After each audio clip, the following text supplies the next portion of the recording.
Online Hindi की कक्षा 11वीं में आज का हमारा विषय है पंडित जवाहरलाल नेहरू द्वारा विरचित पाठ भारत माता। ये भारत माता पाठ नेहरू जी के प्रसिद्ध रचनाओं में से एक रचना है हिंदुस्तान की कहानी। उसी का ये भारत माता हिंदुस्तान की कहानी का 5वां अध्याय है। नेहरू जी ने हिंदुस्तान की कहानी अंग्रेजी भाषा में लिखी है, लेकिन इसका हिंदी में अनुवाद हरिभाऊ उपाध्याय जी ने किया है। इसमें पंडित नेहरू ने बताया है कि किस तरह देश के कोने कोने में आयोजित जलसों में जाकर वे आम लोगों को बताते थे कि अनेक हिस्सों में बटे होने के बाद भी हम या हिंदुस्तान एक है। इसी क्रम में पंडित नेहरू बताते हैं कि भारत माता क्या है। पंडित नेहरू ने भारत माता शब्द पर भी यहाँ विचार किया है और उनका निष्कर्ष है कि भारत माता की जय का मतलब है यहाँ के अर्थात भारत के करोड़ों लोगों की जय। कहने की जरूरत नहीं है कि अपने छोटे आकार के बावजूद इस लेख का कथ्य अत्यंत विराट और पैना हो गया है। तो आइए हम देखते हैं पाठ का पहला भाग, अर्थात आप लोग पेज नंबर 114 निकाल लीजिए। हो सकता है कि स्क्रीन में ये दिखाई ना देता हो, तो हम लोग शुरू करते हैं पेज नंबर 114, नेहरू जी की लिखित रचना भारत माता।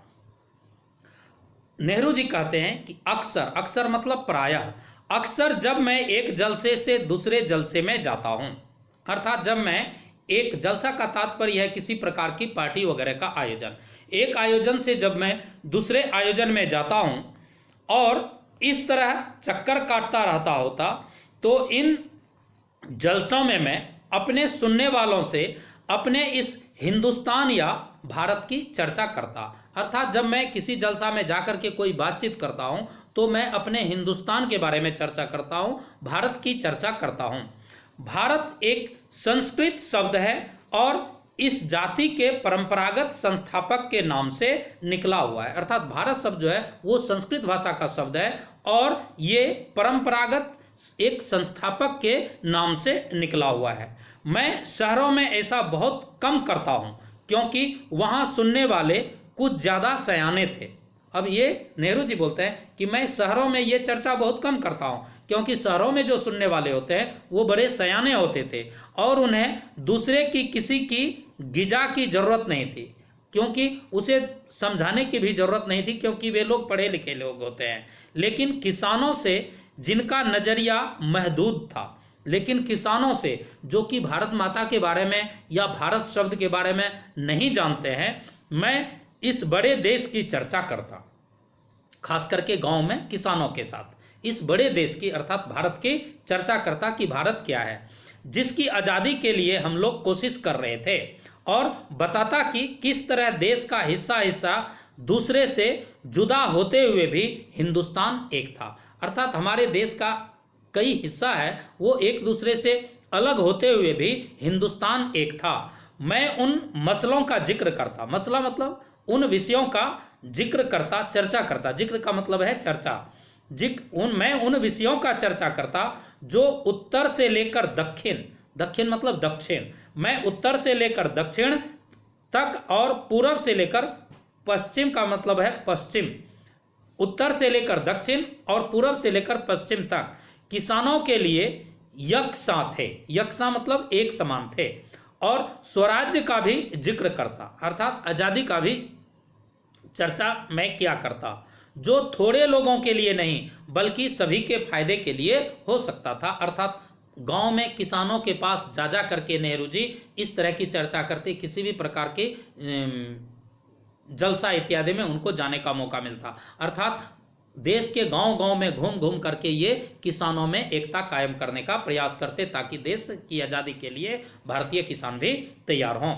मैं उत्तर पश्चिम में खैबर के दर्रे से लेकर धुर दक्षिण में कन्याकुमारी तक अपनी यात्रा का हाल बताता और यह कहता कि सभी जगह किसान मुझसे एक से सवाल करते।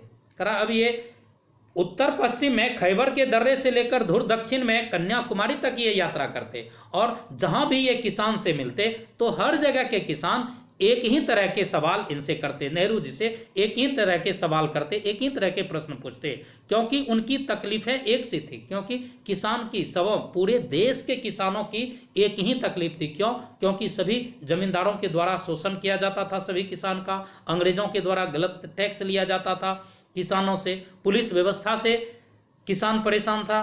तो सबों की तकलीफें एक सी थी, यानी गरीबों, कर्जदारों, पूंजीपतियों के शिकंजे, जमींदार, महाजन, कड़े लगान मतलब खेतों का जरूरत से ज़्यादा टैक्स, और सूद मतलब ब्याज, पुलिस के जुल्म, और ये सभी बातें गुथी हुई थी। अर्थात किसान जो थे पूंजीपतियों से परेशान थे, गरीबी से परेशान थे, वे पूंजीपतियों के शिकंजे में बंधे हुए थे, जमींदारों के शिकंजे में, और महाजन जो किसान को कर्ज देता है उससे किसान परेशान थे, पुलिस का जुल्म भी किसान को सहना पड़ता था। सबकी समस्याएं, पूरे देश के किसान की समस्या एक सी थी। उस ढड्ढे के साथ जिसे एक विदेशी सरकार ने हम पर लाद रखा था, करा उस ढड्ढा मतलब होता है दुनिया भर की समस्या जो अंग्रेजी सरकार ने जबरदस्ती हम और हमारे किसानों के ऊपर लाद रखा था, और इससे छुटकारा भी सभी को हासिल करना था, किसी एक व्यक्ति को नहीं, पूरे देश के लोगों को इन अंग्रेजों की चंगुल से छुटकारा मिलना था। मैंने इस बात की कोशिश की कि लोग सारे हिंदुस्तान के बारे में सोचें और कुछ हद तक बड़ी दुनिया के बारे में भी करें। मैंने प्रयास किया, अर्थात नेहरू जी करें कि मैं गांव-गांव में जाकर किसान के पास ये चर्चा करके मैंने ये प्रयास किया कि लोग भारत माता के बारे में सोचें, देश की आज़ादी के बारे में सोचें और इसके बारे में चर्चा करें, जिससे हम एकजुट हैं, अर्थात हम एकजुट, अर्थात हम लोगों में पहले एकता स्थापित हो, तभी तो हम अंग्रेजों को यहाँ से भगा पाएंगे। मैं अपनी बातचीत में चीन, स्पेन, अबिसीनिया, मध्य यूरोप, मिस्र और पश्चिमी एशिया में होने वाले कसमों का जिक्र भी ले आता था, अर्थात विदेशों में क्या हो रहा था उसकी चर्चा भी ये गांव के किसानों के साथ क्या करते थे। अब आगे वो कहते हैं कि मैं सोवियत यूनियन में होने वाली अचरज भरी तब्दीलियों का हाल भी बताता।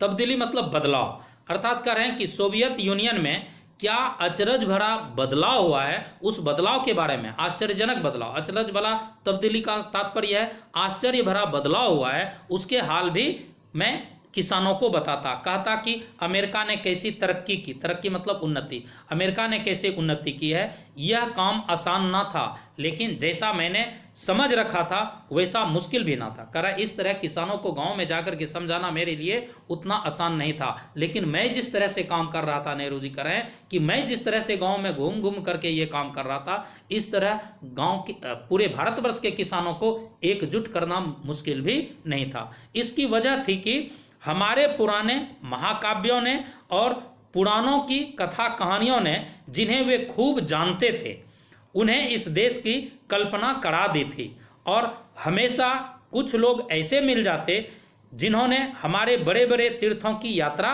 कर रखी थी जो हिंदुस्तान के चारों कोनों पर है। अर्थात हमारे देश में 4 धाम हैं, चारों धाम जो है हिंदुस्तान के चारों कोनों पर है। तो बहुत लोग गांव में ऐसे भी होते थे जो चारों धामों की यात्रा कर चुके थे, तो वे देश के बारे में कुछ जानते भी थे। कुछ ऐसे भी लोग जलसा में मिल जाते थे, या हमें पुराने सिपाही मिल जाते, जो पहले रिटायर हुए हैं वैसे सिपाही मिल जाते, जिन्होंने पिछली बड़ी जंग में या धावों के सिलसिले में विदेशों में नौकरियां की थी।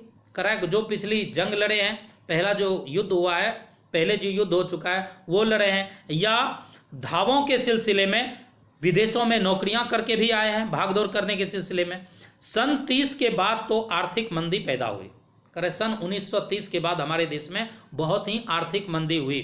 उसकी वजह से दूसरे मुल्कों के बारे में होने मेरे हवाले उनकी समझ में आ जाते थे, अर्थात उनकी वजह से, अर्थात आर्थिक तंगी की वजह से दूसरे मुल्कों के बारे में मेरे हवाले उनकी समझ आ जाते थे। अर्थात दूसरे मुल्क के बारे में जब बताते थे कि देखो यहाँ जो आर्थिक तंगी है वही विदेशों में भी हुई है, तो नेहरू जी की बातें किसानों को समझ में आ जाती थी। ऐसा भी होता कि जब मैं किसी जलसे में पहुंचता तो मेरा स्वागत भारत माता की जय इस नारे के जोर के साथ क्या करते। इंपॉर्टेंट पंक्ति है कि ऐसा भी होता जब ये किसी गांव में किसी जलसे में पहुंचते तो इनका स्वागत भारत माता की जय बोल करके लोग करते थे। मैं लोगों से अचानक पूछ बैठता, नेहरू जी कह रहे हैं कि मैं भारत माता की जय बोलने वाले लोगों से अचानक पूछ बैठता कि इस नारे से उनका क्या मतलब है। आप लोग जो भारत माता की जय बोलते हैं इसका क्या तात्पर्य है। यह भारत माता कौन है जिसकी वजह वे जय चाहते हैं। करें ये भारत माता कौन है जिसकी वजह आप जयकार चाहते हैं। मेरे सवाल से उन्हें कुतूहल और ताज्जुब होता और कुछ सवाल न बन पड़ने पर वे एक दूसरे की तरफ या मेरी तरफ देखने लग जाते। करा इसका जवाब कोई किसान नहीं दे पाते थे, एक दूसरे को देखने लगते या कुछ लोग चुप हो जाते कि ये कैसा ताज्जुब सवाल है, वास्तव में भारत माता क्या है। मैं सवाल करता ही रहा था और नेहरू जी रुकते नहीं, एक एक किसान से एक एक व्यक्ति से ये सवाल करते ही रहते। आप जो भारत माता की जय नारा बोल रहे हैं मेरे स्वागत में, ये भारत माता कौन है, क्या है ये भारत माता। आखिर एक हट्टे कट्टे जाट ने करा, उस किसानों में से एक हट्टे कट्टे जाट एक जाति होती है जो सूरवीर होते हैं, तो उसमें से एक हट्टे कट्टे अर्थात तंदुरुस्त जाट ने जो अनगिनत पीढ़ियों से किसानी करता आया है, जिसके पूर्वज भी अनगिनत पीढ़ियों से मतलब उसके बाप दादे भी किसान का कार्य ही करते, कृषि कार्य करते आया है। उसने जवाब दिया कि भारत माता से उनका मतलब धरती है, मतलब भारत की धरती ही भारत माता है। तो नेहरू जी पूछते फिर कि कौन सी धरती, खास उनके गांव की धरती या जिले की या सूबे की या हिंदुस्तान की धरती से उनका मतलब क्या है। करा आप जो बोल रहे हैं कि भारत माता ये धरती है, धरती मतलब क्या, आपकी गांव की धरती, आपके जिले की धरती, आपके सूबे की धरती या पूरे हिंदुस्तान की धरती, क्या है भारत माता।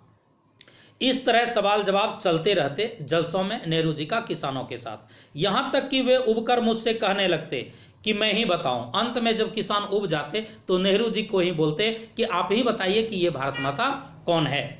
मैं इसकी कोशिश करता और बताता कि हिंदुस्तान वह सब कुछ है जिसे उन्होंने समझ रखा है। कह रहा हिंदुस्तान वह सब कुछ है जो आप लोगों ने समझ रखा है, लेकिन वह इससे भी बहुत ज़्यादा है। कह रहा आप लोग जो हिंदुस्तान समझ रखे हैं, वास्तव में ये धरती हिंदुस्तान भारत माता है, लेकिन वही सब कुछ नहीं है। कह रहा हिंदुस्तान के नदी पहाड़ जंगल खेत जो हमें अन्न देते हैं ये सभी हमें अजीज हैं। कह रहा हिंदुस्तान का पहाड़ है, झरना है, तालाब है, नदी है, समुद्र है, ये सभी जो हमारे अजीज माने होता है प्यारा, ये सब हमें प्यारे हैं, लेकिन आखिरकार जिनकी गिनती है वे हैं हिंदुस्तान के लोग। करें कि आखिरकार भारत में जिनकी गिनती है वे हैं आप सभी हिंदुस्तान के लोग, उनके और मेरे जैसे लोग। करा आप लोगों के जैसे और मेरे जैसे लोग, हम सभी हिंदुस्तान के लोग हिंदुस्तानी हैं जो इस सारे देश में फैले हुए हैं। करा हम सभी जो लोग हैं इस पूरे हिंदुस्तान में फैले हुए हैं। भारत माता दरअसल यही करोड़ों लोग हैं। करा आप जो भारत माता की जय बोलते हैं ये भारत माता कोई और नहीं, ये पूरे हिंदुस्तान में जो हम भारतीय फैले हुए हैं ये सभी करोड़ों हिंदुस्तानी भारत माता हैं। अर्थात भारत माता दरअसल मतलब वास्तव में ये भारत माता जो है ये हम सभी करोड़ों हिंदुस्तानी ही हैं। और भारत माता की जय से मतलब हुआ इन लोगों की जय, अर्थात भारत माता से जय का तात्पर्य है पूरे भारत के लोगों की जय, अर्थात ये सारे भारत के लोग ही भारत माता हैं। और आगे देखिए पेज नंबर 116, मैं उनसे कहता कि तुम इस भारत माता के अंश हो, अर्थात हम सभी भारत माता हैं और उसमें जो आप एक हैं वो भारत माता के अंश हैं। मैं जो एक हूँ ये भारत माता के अंश हैं। एक तरह से तुम ही भारत माता हो, एक तरह से हम सभी भारत माता हैं। और जैसे जैसे ये विचार उनके मन में बैठते उनकी आंखों में चमक आ जाती। नहीं, वास्तव में हम सभी भारतीय एक हैं, हम सभी एक हैं, हम सबको मिल करके इस देश की धरती के लिए लड़नी चाहिए। इस तरह मानो उन्होंने कोई खोज कर ली हो, अर्थात जब उसको अपनी एकता का अनुभव होता तो ऐसा लगता किसानों के मन में कि शायद किसानों ने कोई एक नई खोज कर ली हो कि हम सभी भारतीय, हम सभी भारत के लोग एक हैं। इस तरह नेहरू जी एकता किसानों के बीच में, नवयुवकों के बीच में, गांव-गांव में घूम घूम करके देश की एकता के लिए काम करते थे। अब देखिए अंत में अभ्यास प्रश्न, इसमें पाठ के साथ से प्रश्न संख्या 1 से 6 तक ही हैं, ज़्यादा बड़ा पाठ भी नहीं है और इसमें प्रश्न भी कम है, साधारण सी प्रश्न है। जैसे भारत की चर्चा नेहरू जी कब और किससे करते थे? आसान उत्तर है, भारत की चर्चा नेहरू जी प्रायः गांव में जब घूमने के लिए जाते, किसी जलसा में पार्टी में जाते तो वहाँ किसानों के साथ करते थे। इस तरह के बाकी प्रश्न आप लोग आसानी से 1 से 6 तक लिख करके जल्दी भेजिए। Thank you.